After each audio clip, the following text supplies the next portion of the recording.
5 ಹತ್ತತ್ರ ಆಗಿದೆ. ಈಗ ಇಲ್ಲಿಂದ ಕಂಟಿನ್ಯೂ ಮಾಡ್ತೀವಿ. ಒಟ್ಟಿನಲ್ಲಿ ತಮಿಳ್ನಾಡು ರೋಡ್ ಸೈಡ್ ಈ ಕಡೆ ಬರ್ಬೇಕಾದ್ರೆ ಗಾಯ್ಸ್ ರೋಡ್ ಮಾತ್ರ ನೆಕ್ಸ್ಟ್ ಲೆವೆಲ್ ಆಗಿದೆ ನೋಡಿ. GT ಹೇಳೋದಲ್ಲ, ಇಲ್ಲಿಂದ ಬೆಂಡ್ ಪೈಪಿಂದ full system, iridium spark plugs. Guys ನೋಡ್ರಿ ನೋಡಿ, ಇಲ್ಲಿ ಮಿಕ್ಕಿದ್ದೆಲ್ಲ ಅವರೆಲ್ಲ ಗಾಡಿ ಎಲ್ಲ ಹಾಕಿದ್ದಾರೆ. ಬಟ್ ಬಂದಿರೋ ಸನ್ಸೆಟ್ ಏನೂ ಕಾಣಿಸ್ತಾ ಇರಲಿಲ್ಲ.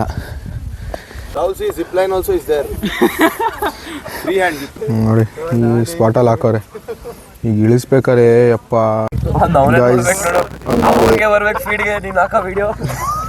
Professional riders guys ತಗೊಂಬಂದಿದ್ದೀವಿ. ಈಗ ನೋಡಿ ಅರಸಾಹಸ ಹೆಂಗೆ ಪಡ್ತಾವ್ರು ಹುಡುಗರು ಅಂತ. ಯಾವುದೇ ಬೈಕರ್ಸ್ ನೋಡಿ, ನೀವು ಯೂಶ್ವಲಿ ಬೈಕರ್ಸ್ ಮಾಡೋದೇ ಇದನ್ನು. ಗಾಯ್ಸ್ ರೇಟ್ ಕೇಳಿದ್ರೆ ಶಾಕೇ ಆಗ್ತೀರಾ. ಹಲೋ ಗಾಯ್ಸ್, ನಮಸ್ಕಾರ. ಇವತ್ತು ತಿರ್ಗಾ ತಮಿಳ್ನಾಡು ಸೈಡ್ಗೆ ರೈಡ್ ಹೊರಟಿದ್ದೀವಿ. ಇವತ್ತು ಹೋಗ್ತಾ ಇರೋದು ಬೋಲುಮಲೈ ಫೋರ್ಟಿಗೆ ಹೋಗ್ತಾ ಇದ್ದೀವಿ. ಇಷ್ಟು ಜನ ರೈಡರ್ಸ್ ಬಂದಿದ್ದಾರೆ ಇವತ್ತು ಟೋಟಲಿ. ಇವತ್ತು ನಮ್ಮ ಲೈನಪ್ ಡ್ಯೂಕ್, ಸ್ಕ್ರ್ಯಾಮ್, ಇದು ಬೇರ್, ಇಂಟರ್ಸೆಪ್ಟರ್, ನನ್ನ ಗಾಡಿ ಮುಂದೆ ಇರೋದು ಇದು full system GT. Okay guys, vlog ಮಾಡಬೇಕು ಅಂತ ಹಿಂದಕ್ಕೆ ಬಂದಿದ್ದೀನಿ. ಫುಲ್ಲು ಮಾವಿನ ತೋಟನೇ ಇದೆ. ಅವಾಗಿಂದ ವೀಡಿಯೋ ಆನ್ ಮಾಡೋಕ್ಕಾಗಿರಲಿಲ್ಲ. ಇವಾಗ ವೀಡಿಯೋ ಆನ್ ಮಾಡ್ಬೇಕಂತ ಹಿಂದಕ್ಕೆ ಬಂದೆ. ಬರೀ ಮಾವಿನ ತೋಟಗಳೇ. ನಾವು ವೀಲ್ ನೋಡಬೇಕು ಎಷ್ಟು ಇದೆ ಗೊತ್ತಾ. ಇಲ್ಲಿ ಕೋಳಿ ಓಡಾಡ್ದಂಗೆ ಓಡಾಡ್ತಾ ಇದೆ ನಾವು ವೀಲ್ಗಳು ಒಂದೊಂದನ್ನು.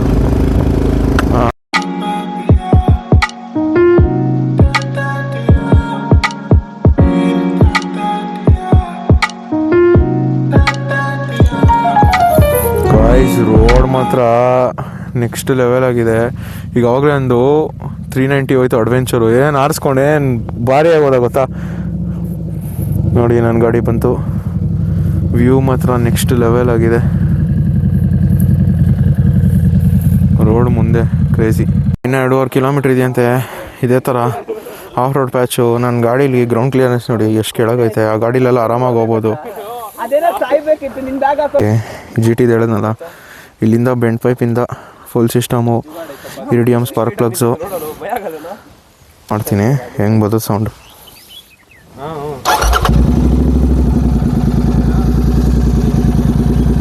ಗಾಯ್ಸ್ ನೋಡ್ರಿ, ನೆಕ್ಸ್ಟ್ ಲೆವೆಲ್ ಆರಿಸ್ತಾವ್ರು ನೋಡು.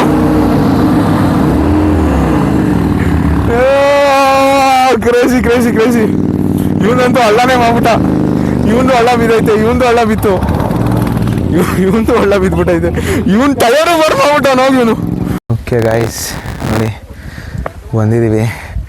ನನ್ನ ಗಾಡಿ ಅಲ್ಲೇ ಹಾಕ್ಬಿಟ್ಟೆ, ಯಾಕಂದರೆ ಹೋಗೋಕ್ಕಾಗಲ್ಲ. ಸುಮ್ಮನೆ ಯಾಕೆ ರಿಸ್ಕು ಅಂತ ಅಲ್ಲೇ ನಿಲ್ಲಿಸ್ಬಿಟ್ಟೆ ಗಾಡಿನ. ಆಲ್ರೆಡಿ ಅಲ್ಲಿ ತುಂಬ ಆಫ್ ರೋಡ್ ಪ್ಯಾಚ್ ಐತೆ. ಈಗ ಇಳಿಸೋದಿರೋದು. ಈಗ ಇಲ್ಲಿಂದ ಮೇಲಕ್ಕೆ ಹಂಗೆ ನಡ್ಕೊಂಡು ಹೋಗ್ತಾಯಿದ್ದೀವಿ ಸುಮ್ಮನೆ. ನೋಡಿ ಇಲ್ಲಿ ಮಿಕ್ಕಿದ್ದೆಲ್ಲ ಅವರೆಲ್ಲ ಗಾಡಿ ಎಲ್ಲ ಹಾಕಿದ್ದಾರೆ. ಇಲ್ಲಿ ನೋಡಿ ಯಾರೋ ಡಿಯೋಲ್ ಹಾಕ್ಸ್ಕೊಂಬಂದವ್ರೆ. ಎಲ್ಲಿ ಇಳಿಸ್ತೀರಣ್ಣ? ಹಂಗೆ ಆರು ಮಾಮ್ ಇದಿರ್ತಾರ. ಯಾವ್ದು ಮಿಷನ್ ಇಂಪಾಸಿಬಲ್ ಮಚ್ಚ, ಮಿಷನ್ ಇಂಪಾಸಿಬಲ್. ಕ್ರೇಜಿ ಇದೆ ಮಾತ್ರ ಜಾಗ. Rahul, see, zip line also is there. Free hand zip line. ಗಾಡಿ ನಂಗೆ ಹಾಕ್ಬಿಟ್ಟು ನೀನು ಜಿಪ್ ಲೈನ್ ಹಿಡ್ಕೊಬಿಡಿ. ಕ್ರೇಜಿ ಸ್ಪಾಟ್ ಇದೆ. ನೀನು ತಗೊಂಬಂದಿನಿ ನೇಸೋ ಗಾಡಿನ ಫುಲ್ ಕೆಳಗಡೆ. ಲೈವಲ್ಲಿ ನೋಡೋದಕ್ಕೆ ಬೇರೆ ಫೀಲು. ಸಾಕಾಗಿದೆ ಮಾತ್ರ. ಮುಂದೆನೂ ನೋಡಿ ಫುಲ್ ಟಾಪಲ್ಲಿ ನಿಂತೈದು ಗಾಡಿ.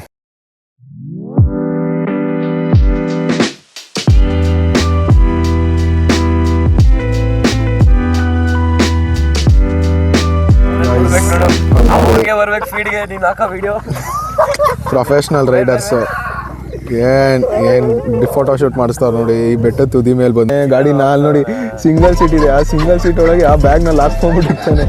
ಕ್ರೇಜಿ ನಮ್ಮ ಬೀಜು. ಕ್ರೇಜಿ ಲೊಕೇಶನ್ ನೋಡಿ. ಎಲ್ಲ ಕೂತ್ಕೊಂಡು ಸುಮ್ಮನೆ ಚಿಲ್ ಮಾಡ್ತಾ ಇದೀವಿ. ಗೈಸ್ ನೋಡಿ ಅದೇ ಬೋಲುಮಲೈ ಫೋರ್ಟ್. ಅಲ್ಲಿ ಕೆಳಗೆ ಹೋಗೋಷ್ಟು ಪೇಷನ್ಸ್ ಇಲ್ಲ, ಅದಕ್ಕೆ ಇಲ್ಲಿಂದನೇ ತೋರಿಸ್ತೀವಿ. ಹೋಗೋಷ್ಟು ಡೇಂಜರ್ ಸಖತ್ತು. ಅದೇನೇ ಬೋಲುಮಲೈ ಫೋರ್ಟ್. ಅದೇನೆ ಗಾಯ್ಸ್ ತಗೊಂಬಂದಿದ್ದೀವಿ. ಈಗ ನೋಡಿ ಅರಸಾಹಸ ಹೆಂಗೆ ಪಡ್ತಾವ್ರು ಹುಡುಗರು ಅಂತ. ಕೆಳಗಡೆ ಇದೆ ನಮ್ಮ ಹೆಲ್ಮೆಟು ನೋಡಿ. ಒಳ್ಳೆ ಆರು ಹೆಂಗೆ ಈ ಥರ ಇದೆ ಮಾತ್ರ. ಫೋಟೋ ಶೂಟ್ ಎಲ್ಲ ಮಾಡಿದ್ರೆ ನಿಜ ಎ ಶೂಟ್ ಥರ ಇದೆ ಮಚ್ಚ. ಫೋಟೋಗಳು ಹೆಂಗೆ ಬಂದಿರುತ್ತೆ ಅಂದರೆ ಅಲ್ಲಿ ತೆಗ್ದಿರೋ ಜನರೇಟೆಡ್ ಫೋಟೋಸ್ ಥರ ಇದೆ. ಲಿಟ್ರಲಿ ಸಕಾಲಾಗಿ ಬಂದಿದೆ. ಅವ್ನು ದೀಪಕ್ ನೋಡಲ್ಲಿ ಏನು ಕಷ್ಟಪಡ್ತಾನೆ. ಕಿಚ್ ಬಸ್ ಈಗ ನೋಡಿ ಇಳಿಸ್ತಾರೆ, ತೋರಿಸ್ತೀನಿ ಹೆಂಗೆ ಇಳಿಸ್ತಾ ಇದ್ದೀವಿ ಅಂತ ಮಚ್ಚ. ಇಲ್ಲಿ ಈ ಸ್ಪಾಟು ಮಾಮ್ ಇಳಿಯುತ್ತೆ ಅಲ್ಲಿ ಇಳಿತೆ ಮೆತ್ತಗೆ ಬಾ ಅಷ್ಟೇ. ಕಮಾನ್ ಕ್ರೇಜಿ ಆಕ್ಸಿಡೆಂಟ್ ಮಾ. ಮುಂದಕ್ಕೆ ಹೋಗ್ಬಿಡು. ಗೈಸ್ ಇನ್ನೊಂದು GT ಇಳಿಸ್ತಾ ಇದ್ದೀವಿ. ಬಂತು ವೆರಿ ಗುಡ್ ಸೂಪರ್. ಬಂತು ಕ್ರೇಜಿ. ಇದೋಯ್ತು. ನೆಕ್ಸ್ಟ್ ಡ್ಯೂಕ್ ಒಂದು. ಮಚ್ಚ ಆರಾಮಾಗಿ ಅದೇ ಸ್ಪಾಟು. ನಿನ್ನ ಬರುತ್ತೆ ಆರಾಮಾಗಿ ಸ್ಲೋ ಆಗಿಬಿಡು. ಬಂತು. ಅವ್ನು ನೋಡಲಿ. ಓ ನೋಡ್ರಿ ಹೆಂಗೆ ಎಗರಿಸ್ತಾವ ನಾನು. ಬಂತು ಎಲ್ಲ ಗಾಡಿ. Crazy. But we don't know Still it should go down. Down going is only difficult now. ನೋಡಿ ಇದೇ ದೇವಸ್ಥಾನ ಇರೋದು, ಬೋಲುಮಲೈ ದೇವಸ್ಥಾನ. ಇದೇ ದೇವಸ್ಥಾನ.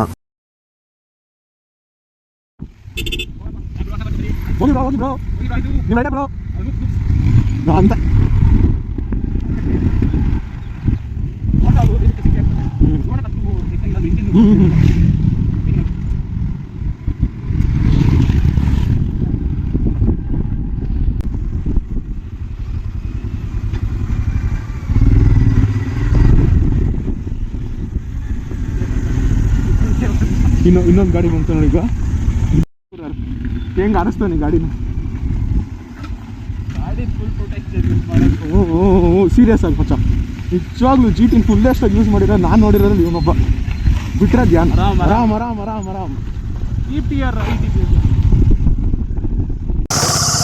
ಓಕೆ ಗಾಯ್ಸ್, ಈಗ ಊಟ ಮಾಡೋಕೆ ಬಂದಿದ್ದೀವಿ. ಒಳ್ಳೆ ಲೊಕೇಶನಲ್ಲಿ ಗಾಡಿ ಹಾಕಿದ್ದೀವಿ. ಯಾವುದೋ ಹೋಟ್ಲು ಗೊತ್ತಿಲ್ಲ. ಆದರೂ ನಾನು ಬೆಸ್ಟ್ ರೆಕಮೆಂಡ್ ಏನು ಗೊತ್ತಾ, ನಾನೊಬ್ಬನೇ ಅಲ್ಲ, ಯಾವುದೇ ಬೈಕರ್ಸ್ ನೋಡಿ ನೀವು ಯೂಶ್ವಲಿ ಬೈಕರ್ಸ್ ಮಾಡೋದೇ ಇದನ್ನು. ಈಗ ಎಷ್ಟೇ ಕಾಸ್ಟ್ಲಿ ಬೈಕ್ ಇದ್ದು ಅವ್ರು ತಿನ್ನೋಕೆ ಹೋಗೋದು ಈ ಥರ ಚಿಕ್ಕ ಅಂಗಡಿಗಳಲ್ಲೇ. ಸೊ ನಾವು ಅಲ್ಲೇ ಹೋಗ್ತೀವಿ. ಬಟ್ ಅದರ ಚಿಕ್ಕ ಅಂಗಡಿ ಅಂತ ಅಂದ್ಕೊಂಬಿಡಿ, ಟೇಸ್ಟು ನೆಕ್ಸ್ಟ್ ಲೆವೆಲಾಗಿರುತ್ತೆ. ತಿಂದ್ಬಿಟ್ಟು ಹೇಳ್ತೀನಿ ನೋಡಿ, ಚೆನ್ನಾಗಿರುತ್ತೆ ಟೇಸ್ಟ್ಗೋಸ್ಕರ ಇದು ಮಾಡ್ಕೊ. ಹೆಲ್ಮೆಟ್ ಅಲ್ಲೈತೆ, ಗಾಡಿಗಳಲ್ಲೈತೆ, ಬಿಸಿ ಕೆಂಡ, ಫೈರ್ವುಡ್ಡು. ನಮ್ಮ ಹುಡುಗರೆಲ್ಲ ತಿಂತವ್ರೆ ಬಿಸಿ ಇಡ್ಲಿ. ಗೈಸ್ ತಿಂದಿದ್ದಾಯಿತು, ಈಗಿರಿಂದ ಹೊಡ್ತೀವಿ. ಬಿಲ್ ಎಷ್ಟಾಗಿದೆ ಗೊತ್ತಿಲ್ಲ, ಒಟ್ಟಿನಲ್ಲಿ ಸೂಪರ್ ಟೇಸ್ಟು. ಇಲ್ಲಿನ ತಮಿಳ್ನಾಡಿಗೆ ಬಂದಾಗ ಈ ಕೆಂಪು ಚಟ್ನಿ ಅಂತ ಕರೀತಾರೆ ನೋಡಿ, ಅವ್ರು ಖಾರ ಚಟ್ನಿ ಅಂತ ಕರೀತಾರೆ. ಅದು ಯಾರ್ಯಾರಿಗೆ ಇಷ್ಟ ಅಂತೇಳಿ. ನಮಗಂತೂ ನೆಕ್ಸ್ಟ್ ಲೆವೆಲ್. ನೀವು ಯಾವ ಹೋಟ್ಲಲ್ಲಿ ತಿಂದ್ರೂ ಆ ಥರ ಕೆಂಪು ಚಟ್ನಿ ಎಲ್ಲೂ ಸಿಗೋಲ್ಲ, ಸಖತ್ತಾಗಿರುತ್ತೆ. ಗಾಯ್ಸ್ ರೇಟ್ ಕೇಳಿದ್ರೆ ಶಾಕೇ ಆಗ್ತೀರಾ. ಒಂದು 8 ಇಡ್ಲಿ, ಆಮೇಲೆ 7 ಮೊಟ್ಟೆ ದೋಸೆ, ನಾನೊಂದು ಎಕ್ಸ್ಟ್ರಾ ತಿಂದೆ 8, ಪ್ಲಸ್ಸು ಆಮೇಲೆ ಎಲ್ಲ 2 ಪ್ಲೇಟ್ ಪೂರಿ ತೊಗೊಂಡ್ವಿ. ಇಷ್ಟಕ್ಕೆಲ್ಲ ಸೇರಿಸಿ ಎಷ್ಟಾಗಿರ್ಬೋದು ಹೇಳಿ ಒಂದು ಅಂದಾಜು? ಆಗಿರೋದು ಬರೀ 420 ರುಪೀಸ್ ಅಂತೆ ಅಷ್ಟೇ. 420 ರೂಪಾಯಿಗೆ ಇಷ್ಟಲ್ಲ, ಎಲ್ರಿಗೂ ಹೊಟ್ಟೆ ತುಂಬಿಡಿದೆ ಮಚ್ಚ. ಪ್ರೈಸ್ ಎಷ್ಟಾಗಿರ್ಬೋದು ಹೇಳು ಒಂದು ಅಂದಾಜು? ಒಂದು 120-130. 420 ರುಪೀಸ್ ಅಷ್ಟೇ, ಇಷ್ಟು ಜನಕ್ಕೂ ಸೇರಿ. ನಾನು ಇನ್ನೂ ಕಮ್ಮಿ ಹೇಳಿದ್ದೀನಿ. 120 ಮ್ಯಾಮ್. Only 420 for all. ಕೇಳಿ, ಮೇಘನಾಸ್ಗೆ ಹೋಗಿದ್ರೆ ಒಂದು ಬಿರಿಯಾನಿ ತಿನ್ಬೋದಾಗಿತ್ತು ಅಷ್ಟೇ. 350 ರೂಪಾಯಿ. ಇವ್ನಿಗೆ 5 ರೂಪಾಯಿ ಜಾಸ್ತಿ ಬೇರೆ ಆಗುತ್ತೆ. ನಿನ್ಗೆ 5 ರೂಪಾಯಿ ಜಾಸ್ತಿ ಬೇರೆ ಆಗುತ್ತೆ. ಮೇಘನಾಸ್ಗೆ ಮೇಘನಾ ಜೊತೆ ಹೋದ್ನ ಇಲ್ಲ, ನಂಗೆ ಗೊತ್ತಿಲ್ಲ ಅದ್ರ ಬಗ್ಗೆ. ಇದು ಫ್ಯಾಮಿಲಿ ವ್ಲಾಗು, ಸಾರಿ ಕಟ್. ಈ ಪಾರ್ಟೆಲ್ಲ cut. This is family vlog, sorry. So ಅಲ್ಲಿಂದ ಬ್ರೇಕ್ ತೊಗೊಂಡು ಬಿಸಿಲಿಗೆ ಒಂದು ಒಳ್ಳೆ ಐಸ್ ಕ್ರೀಮ್ ತಿನ್ನೋಣ ಅಂತ ನಿಲ್ಸ್ಕೊಂಡಿದ್ವಿ. ಓಕೆ ಗಾಯ್ಸ್, ಈಗ ನನ್ನ ಫ್ರೆಂಡು ಅದೇನೋ ಅಡಿಕೆ ತೊಗೊಬೇಕು ಅಂತ ಈ ಸೈಡಿಗೆ ಬಂದಿದ್ದೀವಿ. ಯಾವ ಊರು ಮಚ್ಚ ಇದು? ಹಾಂ, ಹೊಸೂರಿಗೆ ಬಂದಿದ್ದೀವಿ. ಅಡಿಕೆ ಅವ್ನು ತೊಗೊಬೇಕು ಅಂತ ಇಲ್ಲೆಲ್ಲ ವೆಯ್ಟ್ ಮಾಡ್ತಾ ಇದ್ದೀವಿ. ಅಪ್ಪ, ಆದರೂ ಅವಾಗಲೇ ಐಸ್ ಕ್ರೀಮ್ ಎಲ್ಲ ತಿಂದ್ವಲ್ಲ, ಅದಕ್ಕೆ ಒಂದು ಸ್ವಲ್ಪ ಇದಾಗುತ್ತೆ. ಯಾರು ಸೊಕ್ಕ ಚೆಕ್ಕೆ ಆಗೋದೇ ಇಲ್ಲ ಅಂದ್ಕೊಡಿ. ಸಮ್ಮರ್ಸಲ್ಲಿ ಬರೋಕ್ಕೆ ಹೆವಿ ಕಷ್ಟಪಡಬೇಕು. ಆಗಲ್ಲ ಗಾಯ್ಸ್, ಹೆವಿ ಕಷ್ಟ ಸಮ್ಮರಲ್ಲಿ ರೈಡಿಗೆ ಬರೋದು. ಸೊ ಡಿಸೈಡ್ ಮಾಡಿದ್ವಿ ಸದ್ಯಕ್ಕೆ ಇನ್ನು ಹೋಗೋದು ಬೇಡ ರೈಡು, ಈ ಸಮ್ಮರ್ ಮುಗಿಸ್ಕೊಂಡು ರೈಡ್ಸ್ಗೆ ಹೋಗೋಣ ಅಂತ. Okay guys, full drain out ಆಗ್ಬಿಟ್ಟಿದೆ. ನಂದಿನಿ ಹತ್ರ ಬಂದಿದ್ದೀವಿ, ಏನಾನ ರಿಫ್ರೆಶ್ಮೆಂಟ್ ತೊಗೊಳ್ಳೋಣ ಅಂತ. ಆಲ್ಮೋಸ್ಟ್ ಬಂದಿದ್ದೀವಿ, ಇನ್ನೊಂದು 10 ನಿಮಿಷ ಮನೆಗೆ. ಅಲ್ಲಿ ನಿಲ್ಸಿದ್ದೀನಿ ಗಾಡಿನ. ಅಪ್ಪ ಫುಲ್ ಡ್ರೈನ್ ಔಟ್ ಆಗ್ಬಿಟ್ಟಿದೆ. ಅಪ್ಪ ಹೇಳ್ತಿಲ್ವ ಗಾಯ್ಸ್, ನೆಕ್ಸ್ಟ್ ಟೈಮ್ ಮಾತ್ರ ಬೇಸಿಗೆಗಾಲದಲ್ಲಿ ಹೋದರೆ ಹೆವಿ ಹಿಂಸೆ ಆಗಿಬಿಡುತ್ತೆ. ಸುಸ್ತಾಗ್ಬಿಟ್ಟಿದೆ. ಇಲ್ಲಿ ಲಸ್ಸಿ ಕುಡಿತಾ ಇದ್ದೀವಿ. ಲಸ್ಸಿ ಕೊಟ್ಟ ಕುಡಿದ್ರೆ ಎನರ್ಜಿ ಈಗ, ಇಲ್ಲಾಂದರೆ ಭಾರಿ ಕಷ್ಟ ಆಗುತ್ತೆ. ನಂದಿನಿ ಲಸ್ಸಿ ಚೆನ್ನಾಗಿರುತ್ತೆ. ನಮ್ಮ ಕಾಲೇಜ್ ಟೈಮ್ ಪಾಸ್ ಆಗಬೇಕಾದ್ರೂ ಇದೇ ಲಸ್ಸಿನೇ ಕುಡಿಯೋದು. So yeah let's go. Okay guys, ನೋಡ್ಬೋದು ಲಿಟ್ರಲಿ ಡ್ರೈನ್ ಔಟ್ ಆಗ್ಬಿಟ್ಟಿದ್ದೀನಿ. You can see me completely drained out. So ಇವತ್ತಿಗೆ ವ್ಲಾಗ್ ಹಿಂಗಿತ್ತು. Hope you liked, share, subscribe. Vlog ಜೊತೆಗೆ ಸಿಗೋಣ. ಅಂಟಿಲ್ ದೆನ್ ಟೇಕ್ ಕೇರ್, ಬಾಯ್.